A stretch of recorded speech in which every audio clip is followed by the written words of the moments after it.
ნაწარმოები შეიცავს თამბაქოს ნაწარმის, თამბაქოს აქსესუარის ან მოწყობილობის მოხმარებას. ნუ აიძულებთ ბავშვებს ისუნ თქვენ თქვენი კვამლი. მოწევა მამნებელია თქვენი ჯანმრთელობისათვის.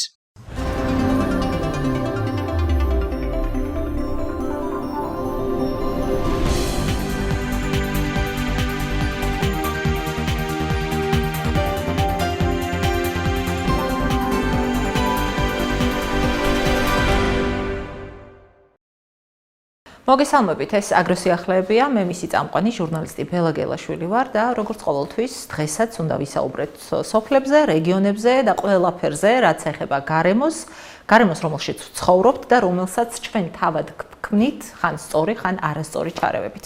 მაშინ როცა დღეს მსოფლიო დღის წესრიგში ნომერ 1 ამოცანად დგას კლიმატის ცვლილებასთან ადაპტაცია ამ კონტექსტში, ერთი საინტერესო პროგრამა მინდა გაგაცნოთ, ეს არის პროგრამა მედეგობის გაძლიერება, ადგილობრივი შესაძლებლობების გაზრდა კლიმატის ცვლილებასთან ადაპტაციისთვის. აი ამ პროგრამას შევაჯამებთ დღეს ჩვენს ძალიან საინტერესო სტუმართან ერთად, კომპეტენტურ სტუმართან ერთად, ეს გახლავთ სოფლად თემთა განვითარების სააგენტოს დირექტორი როსტომ გამისონია. მადლობა ბატონ როსტომ გადაცემაში სტუმრობისთვის, თქვენი დროისთვის. დიდი მადლობა მოწვევისათვის. ბატონ როსტომ, მოდით ეს პროგრამა გავაცნოთ უფრო ახლოს. ჩვენ ხოთ შორის არაერთი სიუჟეტი შევთავაზეთ თქვენი პროგრამიდან ჩვენს მაყურებელს და მინდა უფრო ახლოს გავაცნოთ დღეს ჩვენს მაყურებელს ეს პროგრამა, აი დეტალები და მიზნები, რა მიზნებს ისახავს ეს პროგრამა.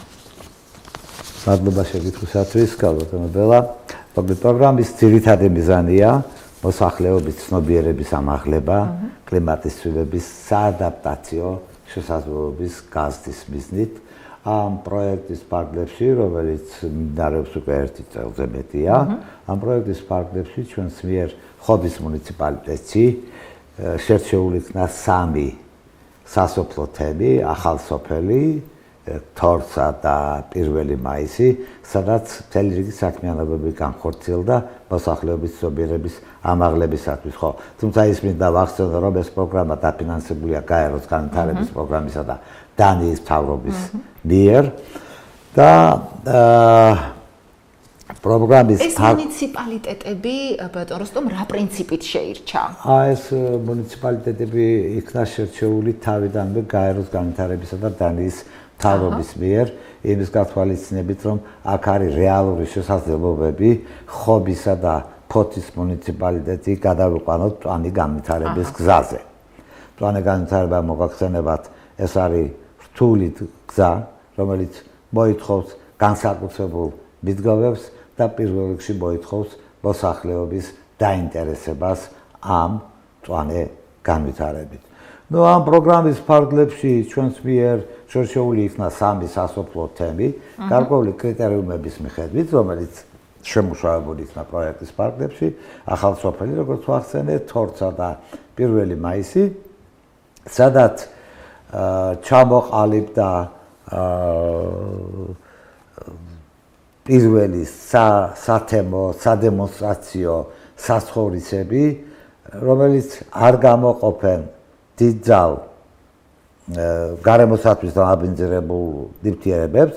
ამავე დროს ამ პროგრამის სადემონსტრაციო ობიექტების ფარგლებში მოსახლეობა უზრუნველყოფილი იქნა ისეთი დანადგარებით, როგორც მზისხლის გამარცხელებელი, ხილისა და ბოსტნეულის საშრობი, ნარჩენების ბრიკეტირების დანადგარი, დაკელის პლატფორმა, ნაცრისფერი ანუ დაბინძურებული წყლის გასუფთავების სისტემა და სხვა ტექნოლოგიები იქნა დანერგილი, რომელიც შესაძლებლობას გვაძლევს შევამციროთ ენერგოდანახარჯები პირველ რიგში, მეორე რიგში შევამციროთ უარყოფითი ზეგავლენა გარემოზე და ამავე დროს დავიცვათ ჩვენი დღეები განადგურებისგან.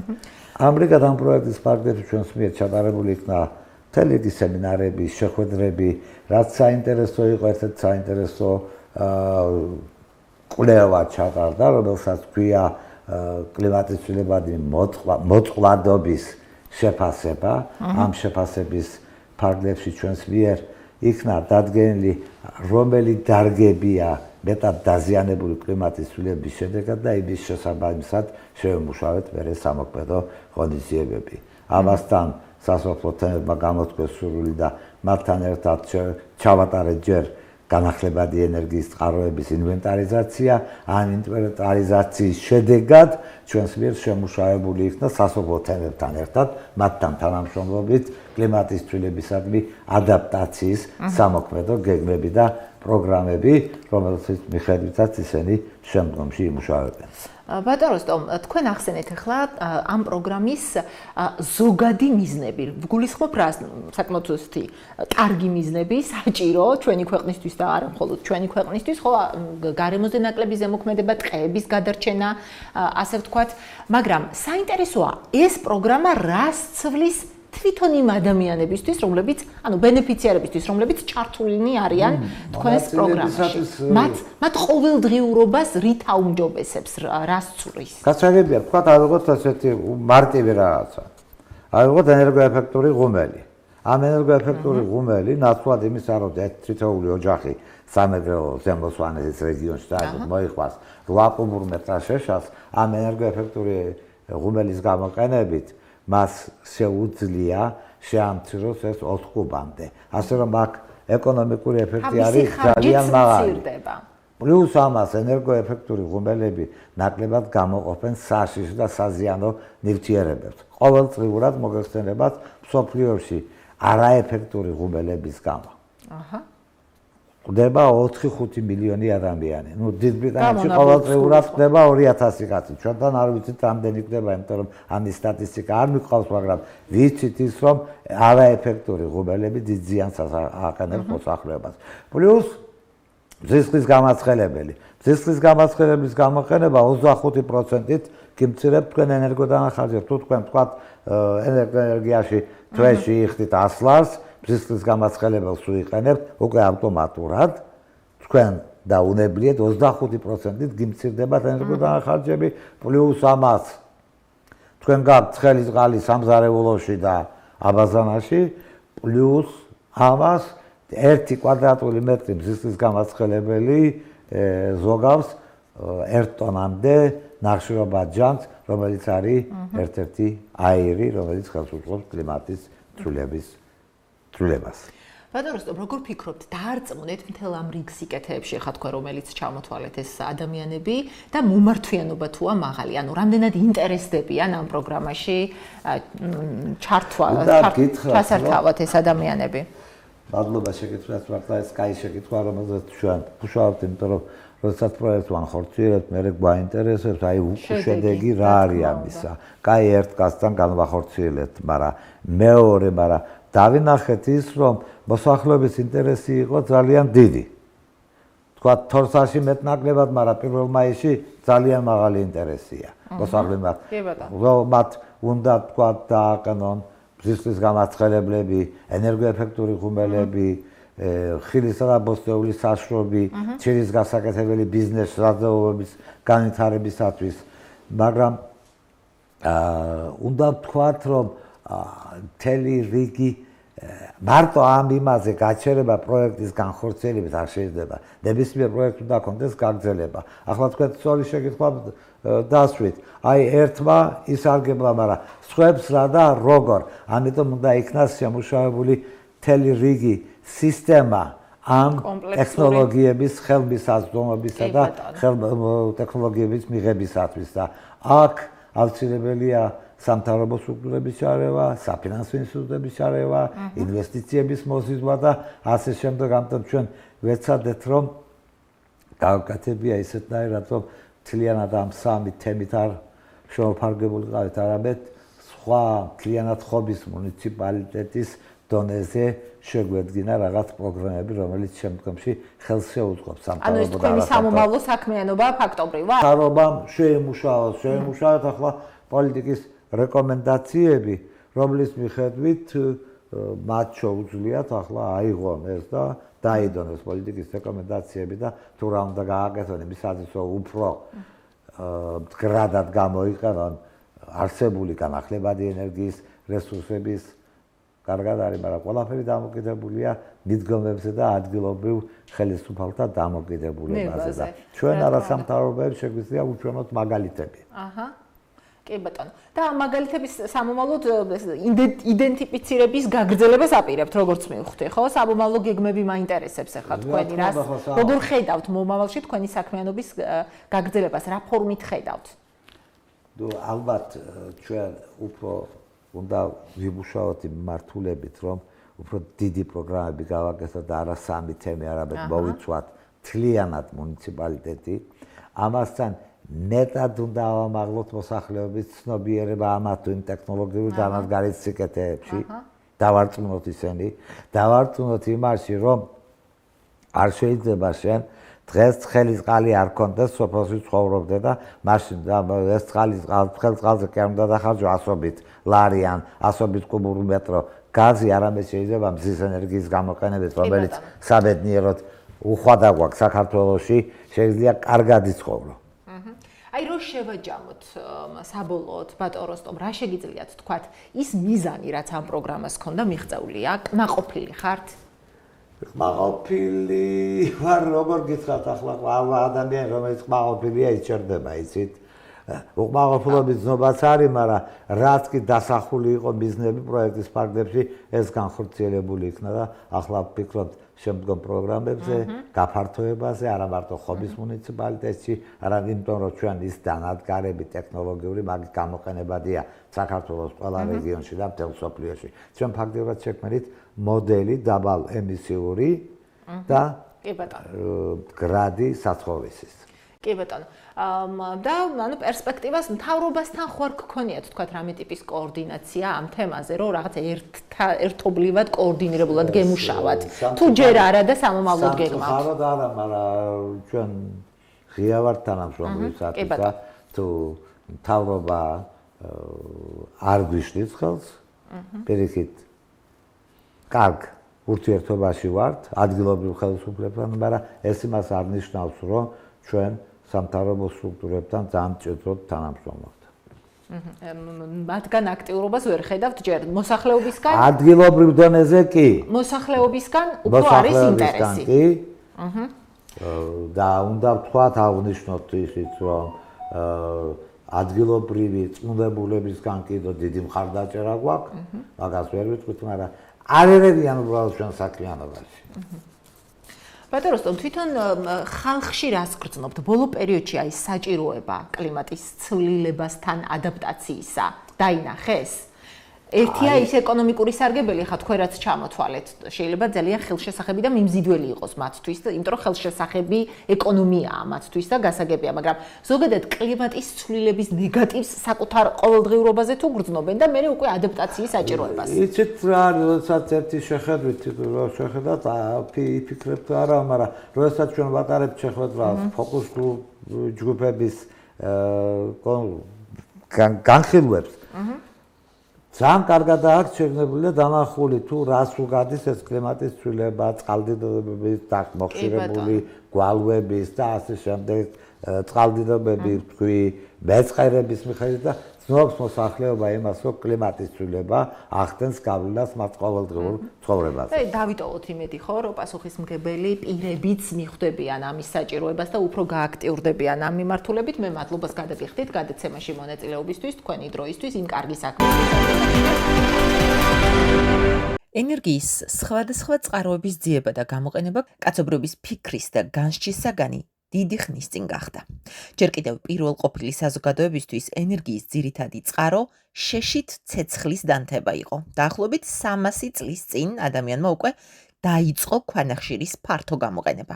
100 წლის წინ კი ნავთობის. არანაკლები რევოლუციური გარდაქმნების მოწმენი ვართ დღესაც, როცა ადამიანი განახლებადი ენერგიის წყაროების, მზის, ქარის, წყლის, გეოთერმული და ბიომასის ენერგიის გამოყენებაზე გადასვლას ცდილობს. ასევე იწყებს ფიქრს უფრო ეფექტური ტექნოლოგიების კვლევა-განვითარებაზე.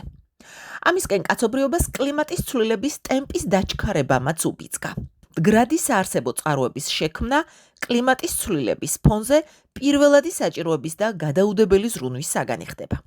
ცოტა ხნის წინ ხობში კლიმატის კვირეული გაიმართა, რომლის მონაწილეებმა ველზეც იმუშავეს და ესტუმრდნენ RCDA-ის პროგრამის მედეგობის გაძლიერება ადგილობრივი შესაძლებლობების გაზრდა კლიმატის ცვლილებასთან ადაპტაციისთვის ფარგლებში შექმნილ დემოფერმებს. თორსაში პროგრამის ბენეფიციარმა დავით კვარაცხელიამ სტუმრებს ენერგოეფექტური ტექნოლოგიები წარუდგინა. ერთ-ერთი მათგანია ჩირის საშრობი, რომელიც მზის ენერგიაზე მუშაობს. ეს არის საშრობი აპარატი, იგივე ჩირის აპარატი. ზოგადად ამის მუშაობის პრინციპი არის ესეთი, რომ ზოგადად შავი მეტალი უფრო იღებს, ესე ვთქვათ, სითბოს, აქედან შედის ცივი ჰაერი, აგედებს ცირკულაციას, ადის მაღლა ათფობს იმას, რა ქვია, შიგნით ტემპერატურას და ნებისმიერი ხილი შეგვიძლია ვაქციოთ ჩირად. ზოგადად მცირე ბიზნესისთვისაც არის საინტერესო.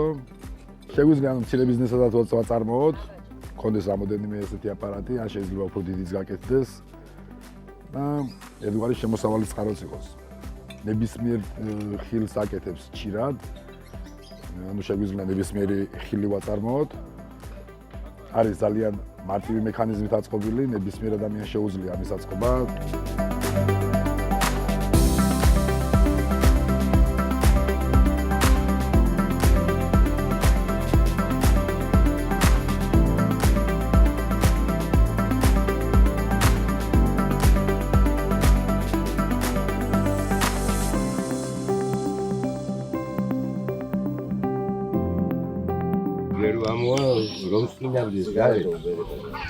რომ სკინავდეს გარეთ, მაინც აქვს. ხო და ეს რო წდება და წელდება, ხო? აქედან სიგნალი ხდება, რომ გასაგებია სიგნალი ხო ზემოთი. და შევა ამაში, აი აქ იტალიელია და აი ამ კოლოფში შევა ჰაერი. შვილი ჰაერი საწავიდეს მე. შვილი ჰაერი დატრიალდება და ამით ხდება კონდენსირება ზემოთ რა.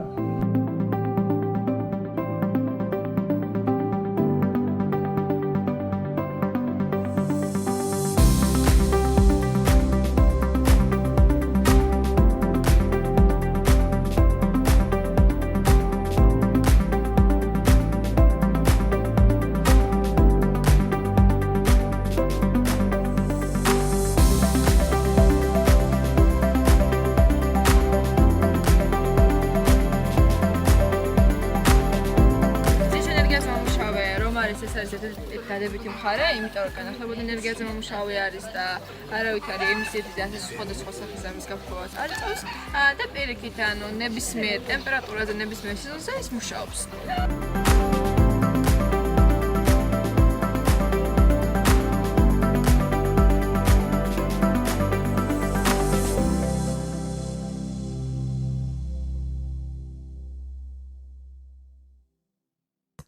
აქ მზის ენერგიაზე წყალსაც ათბობენ. როგორც თორსელმა დავით კვარაცხელიამ სტუმრებს აუხსნა, ეს დანადგარი წყლის ნებისმიერ დროს მუშაობს და მის გასათბობად საჭირო ელექტროენერგიის ხარჯს 25%-მდე ამცირებს. დანადგარის ღირებულება მონტაჟიანად დაახლოებით 2000 ლარამდეა. გვეუბნებიან, რომ ერთი დღის მზე საკმარისია წყლის ტემპერატურის ერთი კვირის განმავლობაში შესანარჩუნებლად.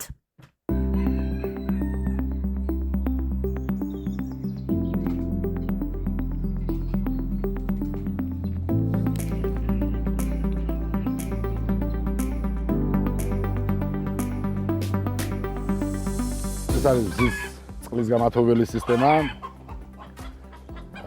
ერთი დღის მზე საკმარისია იმისთვის, რომ წყლის ტემპერატურა შეინარჩუნოს დაახლოებით 1 კვირამდე. ზამთარ ზაფხულში შეგვიძლია ჩვეულებრივ გამოვიყენოთ, როგორც აბაზანაში, ისე სამზარეულოში. აკეთებს ელექტროენერგიის 25%-იან ეკონომიას.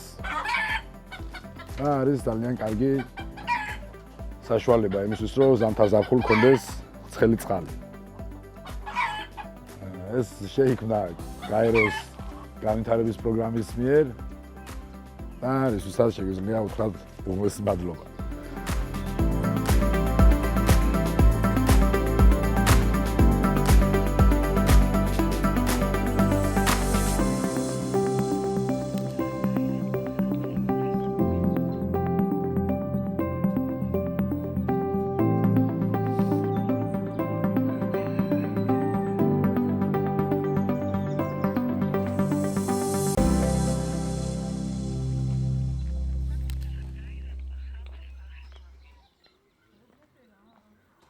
კლიმატის სწრაფი ცვლილება ბუნებრივი რესურსების გონივრული გამოყენების აუცილებლობის წინაშე გვაყენებს. ამ მხრივ მნიშვნელოვანია, რომ ფერმერებმა, როგორც ინტენსიურ, ისე საოჯახო მეურნეობებში, წვეთოვანი სარწყავის სისტემები დანერგონ. ასევე, უმნიშვნელოვანესია, რომ მოხმარებული წყალი ისევ ბუნებას დაუბრუნდეს, თუმცა, იქიდან გამომდინარე, რომ წყალს მოხმარებისას ვაბინძურებთ, საჭიროა მისი ფილტრაცია და გაწმენდა მავნე ნივთიერებებისაგან. სპეციალურ სადრენაჟე ორმოში იფილტრება მოხმარებული წყალიც. ხშირად ასეთ წყალს მეურნეობები ნარგავებისა და ნათესების სარწყავად იყენებენ ხოლმე.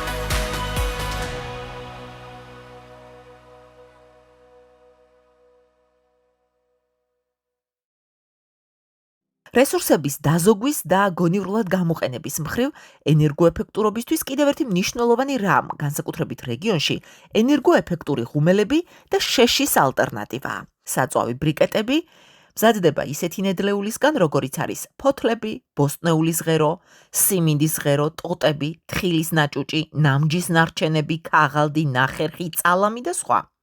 საწვავი ბრიკეტის წარმოება არის თანამედროვე მიდგომა გარემოსადმი. ეს არის ტექნოლოგია, რომელიც იცავს ტყეებს განადგურებისგან, ხელს უწყობს ეროზიული მოვლენების და გაუდაბნოების პროცესის შეჩერებას და ამ ყველა სიკეთესთან ერთად ის ეკონომიურადაც მომგებიანია.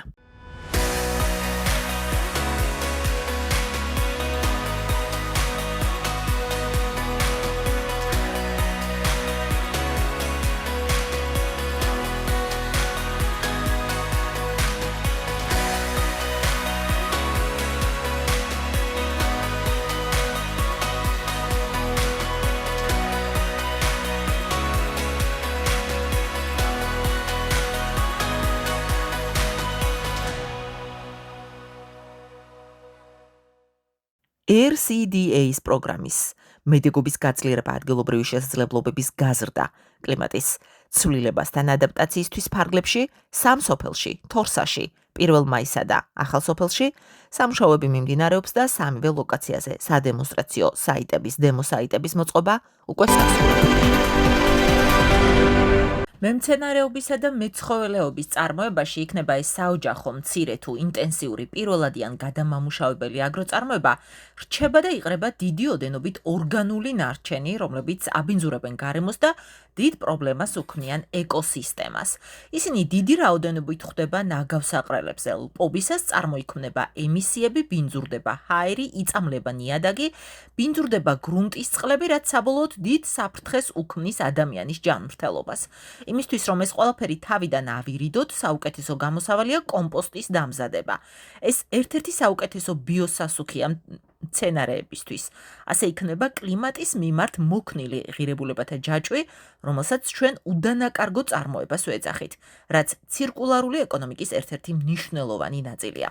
ხობში ჩატარებული კლიმატის კვირეულის მონაწილეებმა თორსაში დემო საიტზე საკუთარი თვალით ეხილეს კომპოსტირების პლატფორმა და ადგილზე გაეცნენ იმ სიკეთეებს, რაც ნარჩენების მართვის ამ ეფექტურ მეთოდს მოაქვს. ერთი მხრივ გარემოს დაბინძურების პრევენციისთვის და მეორე მხრივ თავად ფერმერებისთვის. როგორც თორსას დემო საიტზე მისულ სტუმრებს აუხსნეს, აქ მოწყობილ კომპოსტირების სპეციალურ ავზში ნაკელთან ერთად კომპოსტირდება ორგანული ნარჩენები, საკვები ნარჩენები, სიმინდის ტარო, ფოთლები და სხვა. დასაკომპოსტირებელი ავზი მარტივად მზადდება. ორმოში კეთდება სპეციალური ბადე, მიწის ზემოთ კი ხის საიზოლაციო ღობე. აქ დაგროვებული მასა 1 თვემდე ყომდება, რის შემდეგაც ფერმერი საუკეთესო ბიოსასუქს იღებს. შედეგად ნაკელით გამოწვეული გარემოს დაბინძურების შემცირების მიზანი მიღწეულია. თუმცა ნაკელიდან ბიოგაზის მიღებაც მნიშვნელოვანია. ეს კარგად აპრობირებული პრაქტიკაა. თუმცა თორსას ლოკაცია ჯერ ამ ტექნოლოგიით აღჭურვილი არ არის.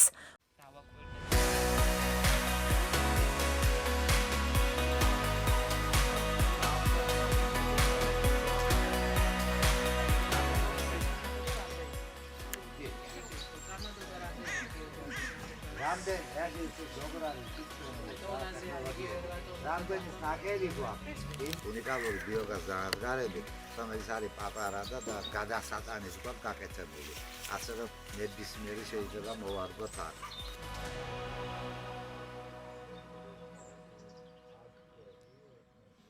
კომპოსტი აუმჯობესებს ნიადაგის სტრუქტურას, აერაციას, ხელს უწყობს ტენის შეკავებას, ნიადაგის ნაყოფიერების ზრდას, ახდენს ტოქსინების ნეიტრალიზაციას და წარმოადგენს ნიადაგის ორგანიზმების კვების წყაროს. კომპოსტის დასამზადებლად უნდა შეირჩეს საშუალოდ დაჩრდილული ადგილი. სიგანე 1.5 მეტრი, სიგრძე კომპოსტის რაოდენობის შესაბამისად, სიმაღლე 1.5 2 მეტრი. უნდა მოხდეს ნიადაგის გაფხვიერება 30-50 სანტიმეტრის სიღრმეზე. კომპოსტი მზადდება ფენებად. პირველი ფენა 50-50 სანტიმეტრი. ბუჩქების, ვენახის, დაკუცმაცებული ანასხლავი, ფიჩხი, თივა, ნამჯა, ჩალა ან სხვა შედარებით ძნელად შლადი ორგანული ნარჩენები. მეორე ფენა 30-40 სანტიმეტრი. სამზარეულოს ორგანული ნარჩენები, ნაფცქვენები, ნაჭუჭები, ჩამოცვენილი ხის ფოთლები, მოთიბული ბალახები. სასურველია შეურიოთ ჭინჭარი და პარკოსანთა ანარჩენები, გადამწვარი ნაკელი და სხვა ადვილად შლადი ორგანული ნარჩენები. მესამე ფენა 10-15 სანტიმეტრი. ბაღის მიწა, რომელსაც უნდა მოეყაროს ხის ნაცარი. შემდეგ ვიმეორებთ მეორე და მესამე პუნქტებს. სანამ საკომპოსტე გროვის სიმაღლე არ მიაღწევს 1.5 ან 2 მეტრს. გამზადებული საკომპოსტე გროვა უნდა დაიფაროს ნამჯით ან თივით. შრალი ამიდების პერიოდში საკომპოსტე გროვა კვირაში 2-3 უნდა დატენიანდეს. მოირწას. წვიმიან პერიოდში გროვის ქვეშ არ უნდა დგებოდეს წყალი. ხოლო ძლიერი წვიმის დროს გროვას უნდა გადავაფაროთ პოლიეთილენის აპკი, რათა არ მოხდეს კომპოსტის გამორეცხვა. კომპოსტი მზად იქნება 5-6 თვის შემდეგ. ამ პერიოდის განმავლობაში ორჯერ უნდა მოხდეს კომპოსტის მასის არევა ისე, რომ არ შევეხოთ პირველ ფენას. კომპოსტის გროვაში არ შეიძლება გამოვიყენოთ შხამიანი მცენარეები, ლენცოფა, აბუსალათინი, ფიტონციდების შემცვლელი ევკალიპტი, დაფნა, წაბლი, აკაცია, კაკალი, კიპარისი. ასევე მეტალი, პლასტმასი, შუშა და ხის დიდი ნაჭრები. ფერმერი, რომელიც უკვე წლებია კომპოსტს ბიოსასუქად იყენებს, ამბობს, რომ მიწის განოყიერების ეს მეთოდი ეკოლოგიურთან ერთად ხარჯთეფექტურიცაა. როგორც აღმოჩნდა, ერთხელ შეტანილი სასუქი ეს ბიოლოგიური 3-4 წელი მინიმუმ მაინც ძლებს და ყოველ წელს აღარ გინდა ხარჯი გაწიო. იქ გვარჯილა, აზოტი შეტანა ყოველ წელს უნდა და აუმჯობესებს ნიადაგის სტრუქტურას. მოსავალიც უკეთესია, ბიოლოგიურად სუფთა ორგანიზმისთვის მავნებელი არ არის, შხამები არაფერი არ არის შიგნით. დავინტერესდი, დავიწყეთ გაკეთება, აგერ საქონელი ყავს, ძროხები ყავს, გვაქვს ორგანული მასალა და ორნაირად ვაკეთებთ. კომპოსტს ვაკეთებთ პლუს ამას სამზარეულოდან ნარჩენებისთან ერთად და მეორე კომპოსტს ვაკეთებთ ჭიაყელებისთვის საკვებს.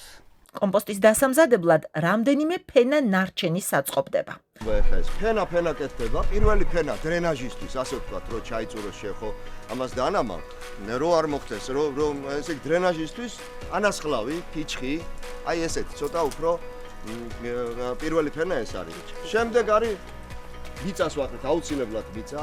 მერე მწვანე მასა, აი მოთიბული ბალახი, რომელიც ზედმეტი ან მოსავალი რო აიღე და დაგსჭად დაუშვათ, ის არის. შემდეგ მოდის ნაკელი, აი ეს ნაკელი და ამას რამდენიმე ფენად იმეორებ. ჩვენ რო ეს გავაკეთეთ, ამ რო გააკეთა. დაახლოებით აი ესე ამ სიმაღლეზე იყო. ეხლა ეს შიგნით ხდება პროცესი, ამის გადაწვა. ისპობა ყველაფერი, რაც პრობლემურია სწორია და იმ ნაკელში. ნაკელი რო შეგვაქვს, ჩვენ შეგვაქვს სარეველას თესლი, ასევე ნიადაგში, ჩვენ შეგვაქვს ვაბიძურებთ ნიადაგს, ასე ვთქვათ, მავნებლების კვერცხების შემოყვება, ხო? აი ეს ყველაფერი აქ მოხსნილია, იმიტომ რომ შუაგულში ხურდება სარეველას თესლია თუ რომელიმე პათოგენი, ყველა ასე ვთქვათ, ამისგან თავისუფალია ეს კომპოსტი. მხოლოდ ნაკელის შეტანა ბიომეურნეობაში დაუშვებელია. სამწუხაროდ ფერმერების ნაწილი საქართველოში ამ მანკიერ პრაქტიკას დღემდე მისდევს, რაც მაღალი რისკის შემცველია. კომპოსტი უკვე სასუქი არის, რომელიც ტექნოლოგიით გადაბრუნებულია, ჩახურებულია და აქ ყდება გელმინტები, ყდება მავნეისენი, ყდება ნაწლავის ჭირები, რომელიც ძალიან სიბინძურია. ევროპაში მაგალითად ვისაც პრეტენზია აქვს ბიო პროდუქტზე, ნაკელი რო შეიტანოს, მოუხსნია ყველანაირი იმას, იმიტომ რომ აკრძალული არის, იმიტომ რომ ფაქტიურად სიბინძური არის იმაში ძალიან ბევრი მავნებელი, როგორც ნიადაგისთვის, ასევე ადამიანის ჯანმრთელობისთვის, იმიტომ რომ ის ყველა აწლავი ჭხილი იქნება, რაღაც ადამიანის ორგანიზმში ხდება მე მithumetes ესეთ კულტურები, რომელიც წვანილია და ერთწლიან კულტურებში, რომელიც ძალიან ადვილად გადადის ეს დაავადებები ადამიანს. კომპოსტის გარდა არსებობს ვერმიკომპოსტიც, იგივე ბიოჰუმუსი, რომელიც კიდევ უფრო სასარგებლოა, რადგან პროცესში უკვე ჭიაყელები ერთვებიან და სასუქს კიდევ უფრო გაანოყიერებენ. საინტერესოა, რომ საქართველოში გამოყვანილია ადგილობრივი ჯიშის ჭიაყელა, რომლის მონაცემები ერთ-ერთი საუკეთესოა მსოფლიო ჯიშებს შორის. ნაკელი, რომელიც ასე ვთქვათ, ჩვენ მეურნეობაში არის, გადავაქციოთ კომპოსტად და მე ის კომპოსტი გამოვიყენოთ ნიადაგის გასანოყიერებლად და მეორე და უკეთესი სამყაროში ყველაზე საუკეთესო სასუქი, ვერმიკომპოსტი, ბიოჰუმუსი. ჭიაყელების გამონაყოფი, ჭიაყელები ამზადებენ ამას, რომელიც არის, რა გითხრათ, საუკეთესო სასუქი ჯერჯერობით, რაც კი სამყაროში არსებობს. ბიოჰუმუსის წარმოებისთვის ქართველმა მეცნიერებმა ჭიაყელების სპეციალური ჯიშიც გამოიყვანეს, რომელიც უცხოურ ჭიაყელასთან შედარებით გაცილებით მეტად მშრომელი და ამდანია. ჭიაყელაც ამუშავებს ჭიაყელა არის სპეციალურად გამოყვანილი ჯიშები, მსოფლიოში ცნობილია ჯიშები კალიფორნიული წითელი, რუსეთის სტარაწელი და ჩვენ ძალისხმევით გამოვიყვანეთ ახალი ჯიში, ეს არის ახალი ქართული, რომელიც ენდემური ჯიშებისგან საქართველოს ყველა რეგიონიდან შეგრეული ჭიაყელებით 6 წლის განმავლობაში ეს დაფიქსირდა როგორც უკვე პოპულაცია და ჩვენც ეგ დავაფიქსირეთ საქსტანდარტში როგორც ახალი ჯიშის ჭიაყელა, რომელსაც თვისებები აქვს გაცილებით უფრო ესე იგი კარგი ვიდრე კალიფორნიულს და სტარაწელს და რატომ? ჩვენ ჯერ შეგუებულია ჩვენ კლიმატთან ეს ახალი ჯიშის ჭიაყელა, შემდეგ მუშაობის ტემპერატურული დიაპაზონიც გაცილებით დიდი აქვს, როცა თქვათ კალიფორნიული მუშაობს +15-დან +28 გრადუსამდე, ჩვენ ჯიში მუშაობს უკვე 7 გრადუსიდან სადღაც 32 გრადუსამდე. ეს უკვე ძალიან დიდი შეღავათი არის. პლუს ამას კომპოსტის გადამუშავების ხარისხი აქვს ჩვენ ჭიაყელას ძალიან მაღალი. კალიფორნიული ჭიაყელა სწრაფად გადადის ახალ ულუფა საკვებში და თითქმის ნახევრად გადაუმუშავებელ კომპოსტს მიატოვებს. ქართული ჭიაყელა ბოლომდე გადაამუშავებს და შემდეგ მიდის ახალ ფენაში, ასე რომ მიღებული პროდუქტი, საბოლოო პროდუქტი თითქმის 95% არის გადამუშავებული. ნიადაგის ნაყოფიერი ფენის იგივე ჰუმუსის ბუნებრივი პროცესების წარმოქმნას ხანგრძლივი პერიოდი სჭირდება. ორგანული სოფლის მეურნეობის განვითარებამ ხელი შეუწყო პროცესის დაჩქარებას.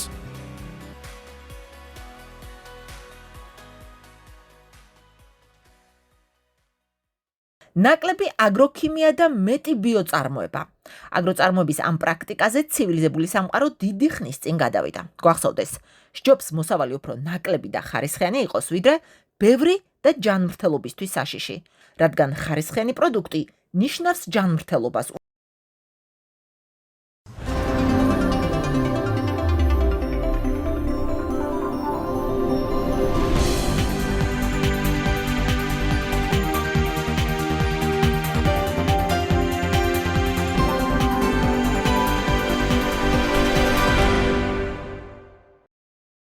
ნაწარმოები შეიცავს თამბაქოს ნაწარმის, თამბაქოს აქსესუარის ან მოწყობილობის მოხმარებას. ნუ აიძულებთ ბავშვებს ისუნთქონ თქვენი კვამლი. მოწევა მავნებელია თქვენი ჯანმრთელობისათვის.